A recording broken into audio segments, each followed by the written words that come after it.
إن الحمد لله نحمده ونستعينه ونستغفره ونعوذ بالله تعالى من شرور أنفسنا وسيئات أعمالنا. من يهده الله فلا مضل له ومن يضلل فلا هادي له، وأشهد أن لا إله إلا الله وحده لا شريك له، وأشهد أن محمدا عبده ورسوله. قال الله تعالى في كتابه الكريم: يا أيها الذين آمنوا اتقوا الله حق تقاته ولا تموتن إلا وأنتم مسلمون. وقال: يا أيها الناس اتقوا ربكم الذي خلقكم من نفس واحدة وخلق منها زوجها وبث منهما رجالا كثيرا ونساء، واتقوا الله الذي تساءلون به والأرحام، إن الله كان عليكم رقيبا.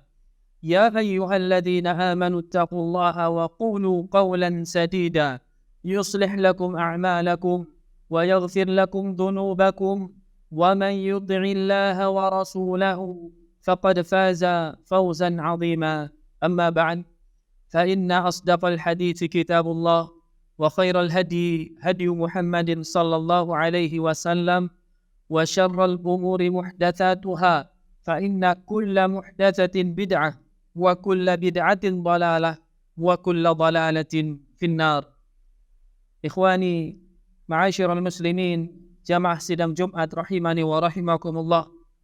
Alhamdulillah, segala puji bagi Allah Subhanahu wa taala yang telah memberikan seluruh nikmat yang banyak kepada kita semuanya, sehingga kita bisa melangkahkan kaki kita guna yaitu menjalankan perintahnya setiap hari, yaitu setiap hari Jumat, di mana Allah Subhanahu wa taala berfirman: Ya ayyuhalladzina amanu idza nudiya lis-salati min yaumil jumu'ati fas'au ila dzikrillahi wa dzarul bai'.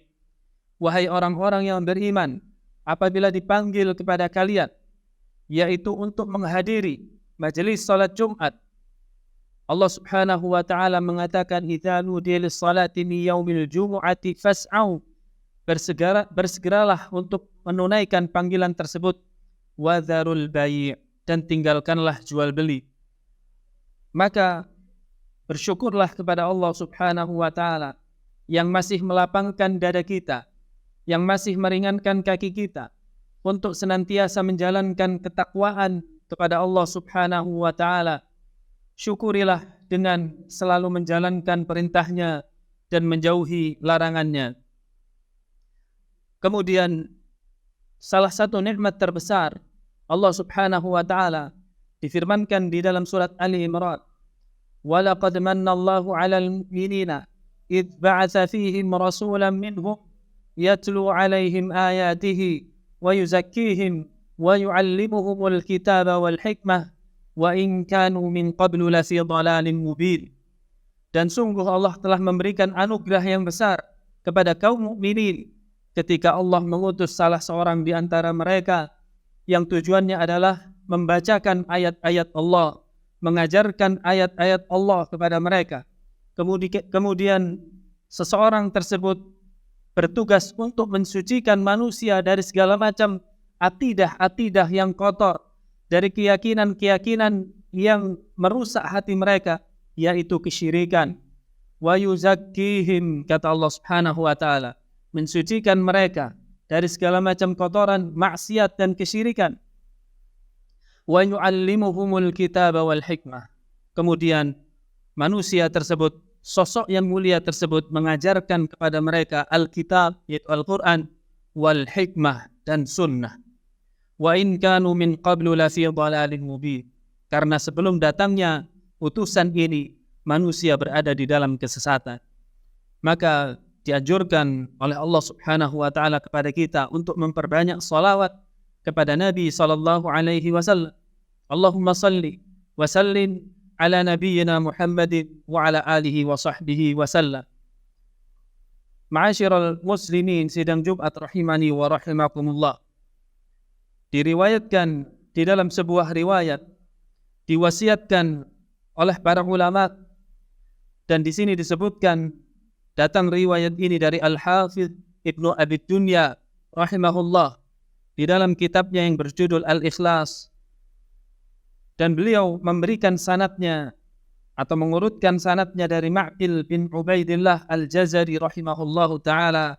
Beliau mengatakan, kanat ulama, sesungguhnya para ulama terdahulu, idza iltaqau, apabila mereka saling bertemu, tawasau bihadihil kalimah, mereka saling menasihatkan di antara mereka dengan kalimat-kalimat berikut.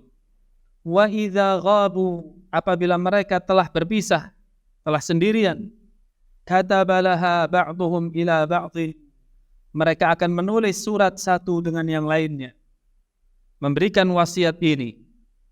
Isi wasiat tersebut adalah annahu man aslaha sariratahu aslahallahu ala niyatahu. Barang siapa yang memperbaiki kesendiriannya, tetap bertakwa kepada Allah subhanahu wa ta'ala saat sendirinya, maka Allah akan perbaiki kondisinya di saat dia berada di tengah-tengah keramaian. Kemudian waman aslaha ma bainahu wa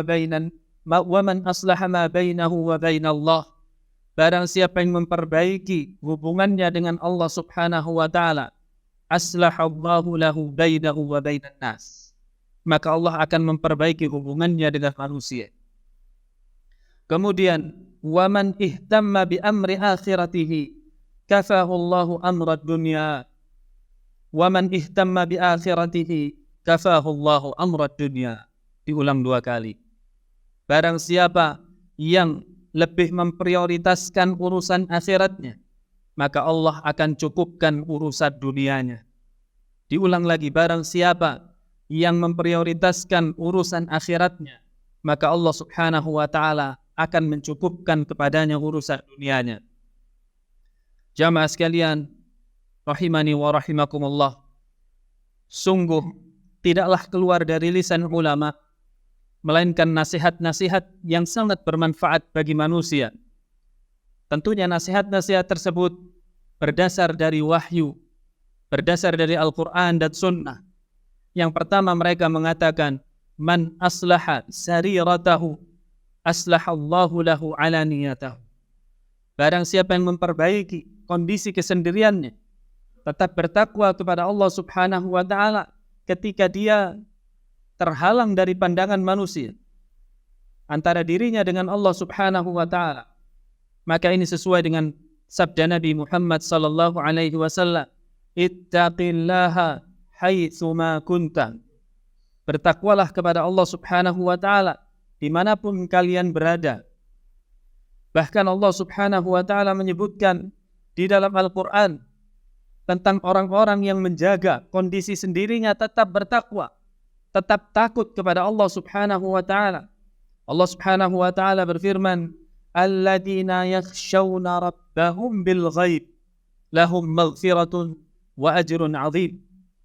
Barang siapa yang tetap menjaga takutnya kepada Allah subhanahu wa ta'ala walaupun sendirian, maka baginya pahala yang sangat besar. Allah subhanahu wa ta'ala juga mengatakan, wa uzlifatil jannatu lil muttaqin, wa uzlifatil jannatu lil muttaqina ghaira ba'id. Dan surga pada saat itu didekatkan oleh Allah subhanahu wa ta'ala untuk orang-orang yang bertakwa. Hadza ma tu'aduna likulli awwabin hafiz. Yang demikian ini adalah Allah janjikan kepada orang-orang yang awwab, orang-orang yang selalu gemar bertaubat. Ketika dia berdosa, langsung kembali ke jalan Allah subhanahu wa ta'ala. Hafiz, dan dia selalu menjaga kondisinya. Man khasyiyar rahmana bil ghaib. Kemudian Allah sebutkan, dan dia adalah orang yang selalu takut kepada Allah walaupun di saat sendirian. Wa jaa'a biqalbin munib, dan datang kepada Allah subhanahu wa ta'ala dengan hati yang terpaut dan kembali kepada Allah subhanahu wa ta'ala. Ma'asyiral ikhwah rahimani wa rahimakumullah, tentu godaan syaitan akan tetap ada dimanapun kita berada. Tetapi tentunya ketika kita sendirian, godaan tersebut semakin besar. Yang pertama adalah ketika hati ini merasa tidak ada seseorang yang memperhatikan, ketika hati ini merasa tidak akan ada seseorang yang bisa melihat aib kita. Padahal di saat itu, jamaah sekalian, itu adalah posisi antara kita dengan Allah Subhanahu wa ta'ala. Ingatlah bahwasannya Allah Subhanahu wa ta'ala mampu melihat dimanapun kita berada. Bahkan Allah Subhanahu wa ta'ala mengatakan lewat lisan Nabi mulia yang mulia alaihi salatu wassalam, ada 7 golongan yang mendapatkan perlindungan Allah Subhanahu wa ta'ala pada hari kiamat, di saat manusia tidak ada lagi perlindungan kecuali perlindungan Allah tersebut. Salah satunya adalah rajulun dzakarallaha khaliyan fafadat ainah. Seseorang yang di saat sendirinya dia bisa menangis karena Allah Subhanahu wa ta'ala, karena takut kepada Allah Subhanahu wa ta'ala, maka itu adalah hal yang bisa menyelamatkan dia di saat hari kiamat kelak. Dan salah satunya, kata para ulama, barang siapa yang menjaga kesendiriannya, tetap takut kepada Allah Subhanahu wa ta'ala, maka di saat dia berkerumun dengan manusia, manusia akan menghormatinya. Manusia akan segan padanya. Manusia akan memperhitungkan keberadaannya. Tentu hal ini bukan hal yang kita cari, jamaah sekalian. Tetapi ini adalah hadiah dari Allah Subhanahu wa ta'ala. Ini adalah pemberian dari Allah Subhanahu wa ta'ala kepada hambanya yang senantiasa takut hanya kepada Allah Subhanahu wa ta'ala. Kemudian nasihat yang kedua adalah man aslaha bainahu wa bainallah. Barang siapa yang memperbaiki hubungannya dengan Allah Subhanahu wa ta'ala, selalu menjalankan perintahnya dan selalu menjauhi larangannya. Di hadapannya adalah perintah Allah. Ketika berhadapan dengan perintah makhluk, dia kedepankan perintah Allah Subhanahu wa ta'ala. Hal ini sesuai dengan firman Allah Subhanahu wa ta'ala, ya ayyuhalladzina amanu la tuqaddimu baina yadayillahi wa rasulihi wattaqullah. Wahai orang-orang yang beriman, janganlah sekali-sekali engkau kedepankan sesuatu apapun di depan Allah dan Rasul-Nya. Bahkan Allah Subhanahu wa ta'ala mengatakan, faman ittaba'a hudaya fala yadhillu wa la yashqa. Barang siapa yang senantiasa mengikuti petunjukku, maka niscaya dia tidak akan sengsara dan tidak akan tersesat. Dan nasihat ini sesuai dengan ayat-ayat dan hadis-hadis yang disebutkan oleh Allah dan Rasul-Nya. Para ulama mengatakan, man aslaha bainahu wa bainallah. Barang siapa yang memperbaiki hubungannya dengan Allah Subhanahu wa ta'ala, aslahallahu bainahu wa bainan nas. Maka Allah memperbaiki hubungannya dengan manusia. Barang siapa yang ingin disenangi oleh orang tuanya, maka dahulukan perintah Allah Subhanahu wa ta'ala terhadap kedua orang tua. Barang siapa yang ingin dicintai anaknya, dahulukan perintah Allah Subhanahu wa ta'ala terhadap hubungan dengan anaknya. Barang siapa yang ingin dicintai oleh istrinya, melebihi dari kecintaan sebelumnya, maka lakukanlah apa yang diperintahkan oleh Allah dan Rasul-Nya kepada istri kita. Dan seterusnya. Man aslaha bainahu wa bainallah, aslahallahu bainahu wa bainan nas. Kemudian yang ketiga, para ulama mengatakan, waman ihtamma si amri akhiratihi. Barang siapa yang memprioritaskan urusan dunia, urusan akhiratnya, kafahullahu amra dunyahu. Allah Subhanahu wa ta'ala akan mencukupkan urusan dunianya. Hal ini sesuai dengan sabda Nabi Muhammad sallallahu alaihi wasallam. Waman hammahu akhiratahu. Barang siapa yang prioritas utamanya adalah akhiratnya, Allah jamma'allahu syamlahu, maka Allah akan selesaikan urusannya. Allah akan percepat segala macam urusannya. Allah akan permudah kesulitannya. Di antaranya Allah Subhanahu wa ta'ala juga berfirman, "Wa man yattaqillaha yaj'al lahu makhraja barang siapa yang bertakwa kepada Allah Subhanahu wa ta'ala, Allah akan menjadikan solusi untuk segala macam urusan dunianya. Allah Subhanahu wa ta'ala juga berfirman, "Man amana wa amila salihah," barang siapa yang beriman dan beramal saleh, "falanuhyiyannahu hayatan thayyibah," maka Allah akan memberikan kepadanya kehidupan yang baik.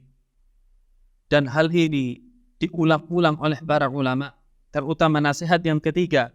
Beliau ulang 2 kali, "Wa man ihtamma fi amri akhiratihi kafahu Allahu amra dunyah, wa man ihtamma fi amri akhiratihi kafahu Allahu amra dunyah." Barang siapa yang memprioritaskan urusan akhiratnya, maka Allah Subhanahu wa ta'ala akan cukupkan urusan dunianya. Mereka adalah orang-orang yang senantiasa memikirkan hal setelah kematiannya. Mereka adalah orang-orang yang senantiasa mengejar ridha Allah dan mendapatkan surga Allah Subhanahu wa ta'ala. Maka ketika dia meninggalkan dunianya, dunia tersebut akan datang kepadanya dengan cara yang hina. Tapi sebaliknya, ketika seseorang memprioritaskan dunianya, sesuai dengan sabda Nabi sallallahu alaihi wasallam, "Wa man ihtamma wa man hammuhu dunyah," barang siapa yang prioritas terbesarnya adalah dunia, farraqallahu syamlahum, Allah cerai-beraikan urusan. Wa ja'ala faqrahu baina 'ainaihi, dan Allah jadikan kefakiran di hadapan matanya selalu kurang. Berapapun gajinya selalu kurang, berapapun mobil yang dia punya selalu kurang, dan seterusnya. Dan Allah Subhanahu wa ta'ala mengatakan, orang seperti ini tidak akan ditambah rizkinya oleh Allah Subhanahu wa ta'ala, melainkan yang sudah tertulis untuknya. Aqulu qawli hadha wa astaghfirullah li wa lakum wastaghfiruhu innahu huwal ghafurur rahim.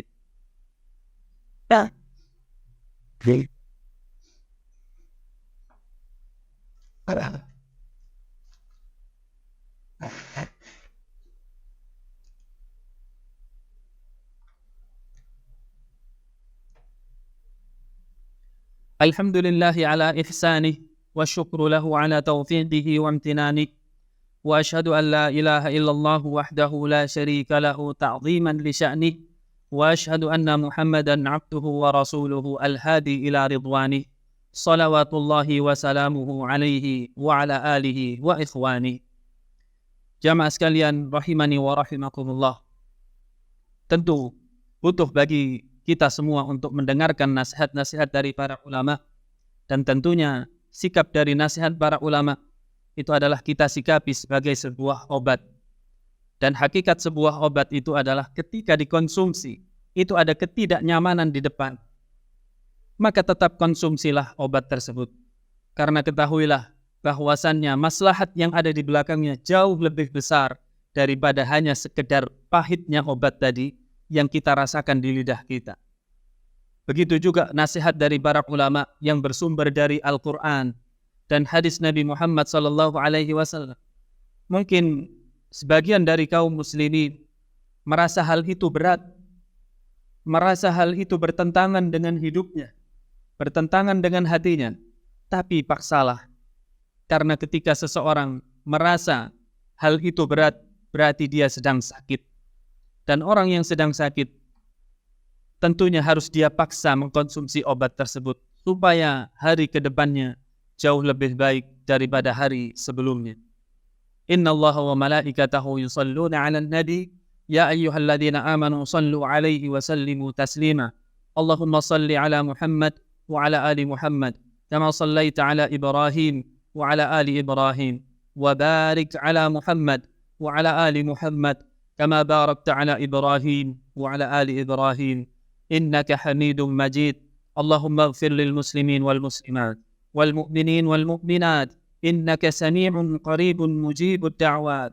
ربنا ظلمنا أنفسنا وإن لم تغفر لنا وترحمنا لنكونن من الخاسرين.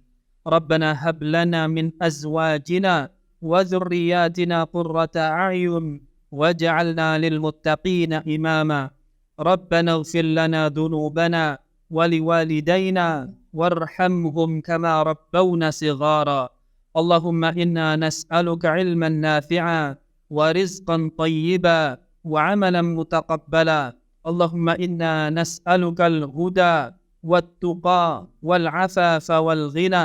ربنا آتنا في الدنيا حسنة وفي الآخرة حسنة وقنا عذاب النار. وصلى الله على محمد وعلى آل محمد والحمد لله رب العالمين. ثم أقيموا الصلاة.